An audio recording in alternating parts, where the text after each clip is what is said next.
కాకినాడ జిల్లా జగ్గంపేట మండలం గుర్రంపాలెం గ్రామ పంచాయతీ పరిధిలోని సగరపేట మండల ప్రజా పరిషత్ మోడల్ పాఠశాలలో పల్లె పండుగ కార్యక్రమం అంగరంగ వైభవంగా నిర్వహించారు. రంగవల్లులు, గొబ్బెమ్మలు, భోగి మంటలు, హరిదాసుల ప్రదర్శనలు, పిండి వంటలతో సంప్రదాయ శోభ ఉట్టిపడింది. ఈ కార్యక్రమాలను ఎమ్మెల్యే జ్యోతుల రిబ్బన్ కట్ చేసి ప్రారంభించారు. అనంతరం పాఠశాలలో నూతనంగా ఏర్పాటు చేసిన కంప్యూటర్ రూమ్ తో పాటు సర్వేపల్లి రాధాకృష్ణన్, అబ్దుల్ కలాం బ్లాకులను ప్రారంభించారు. పాఠశాల అభివృద్ధికి విశేషంగా కృషి చేసిన పడాల వీర వెంకట సత్యనారాయణతో పాటు ఇతర ఉపాధ్యాయులను ఘనంగా సత్కరించారు. వినియోగించుకోవడానికి ఏలూరు జిల్లా పోలవరం సమీపాన నిర్మాణంలో ఉన్న నీటిపారుదల పథకం. దీని వలన ఉభయ గోదావరి, విశాఖపట్నం జిల్లాలకు చాలా ఉపయోగకరంగా ఉంటుంది. అందరికీ నమస్కారం. Hi, good morning. అందరికీ నమస్కారం. My name is John. I am studying 4th class. MPPS Model Primary School, Sagarapeta. నేను ఇన్ ప్రాజెక్ట్ వర్క్ చెప్తున్నాను. సత్యనారాయణ టీవీ హైజాక్ చేశారు.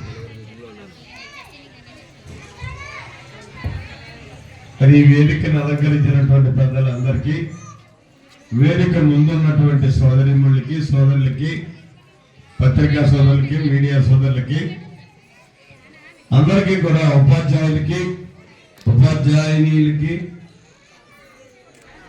ముఖ్యంగా టీవీకి మనస్ఫూర్తిగా నా హృదయపూర్వకమైనటువంటి ధన్యవాదాలు తెలియజేస్తున్నాను.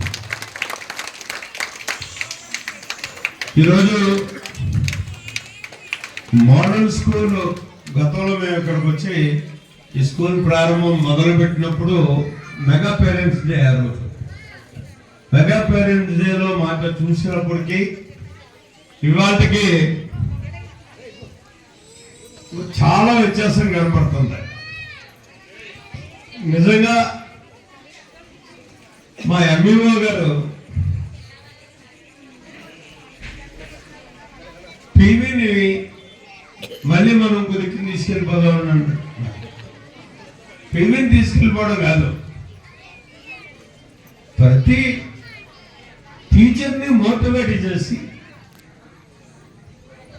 అక్కడ ఉన్నటువంటి పేరెంట్స్ అందరినీ కూడా మోటివేట్ చేసి, ప్రభుత్వమే అన్నీ చేయలేదు, ప్రభుత్వం కొన్ని చేస్తుంది,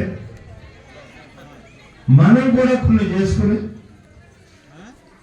పేరెంట్స్, పెద్దలు, గ్రామంలో ఉన్నటువంటి పెద్దలు,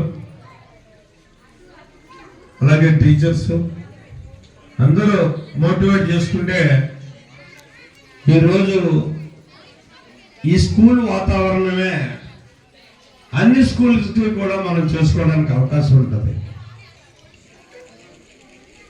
దీనికి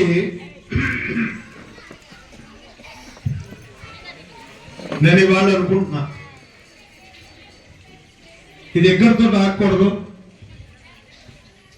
మన జగ్గంపేట మండలంలో ఉన్నటువంటి ప్రతి మోడల్ స్కూల్ని ఈ రకంగా తయారు చేయాలి. దానికి ఒక కమిటీని మోటివేట్ చేసి, ఆ కమిటీ మోటివేషన్ తోటి, రికమెండేషన్ తోటి, అందులో సరే ఎవరు కమిటీని వేస్తామా అన్నదే, అందరినీ బాధ్యతలు చేద్దాం, తక్కువ మందిని లిమిటెడ్ గా ఒక 5-6 కమిటీ వేసుకొని ప్రతి దిక్కున కూడా ఏ గ్రామం ముందుకు వచ్చి ఆ మోడల్ స్కూల్ని ఈ రకంగా తయారు చేయడానికి 50% అయ్యే ఖర్చును పెట్టుకుంటారో, మిగిలిన 50% కూడా జ్యోతుల నెహ్రూ ఫౌండేషన్ ద్వారా పెట్టడం జరుగుతుంది. అంటే మీ భాగస్వామ్యం ఉన్నప్పుడే ఆ బాధ్యత ఉండదు. పూర్తి స్థాయిలో నేను పెట్టలేక కాదు, ఎవరో ఒకరు నెత్తి కొడతాను, ఏ సీతారాం ఉన్నటువంటి నెత్తితో తెచ్చిపెట్టేస్తాం. కానీ మీ బాధ్యత కూడా ఉండాలి. ఇక్కడ అదే చేసేది పివి తెలుగుగా.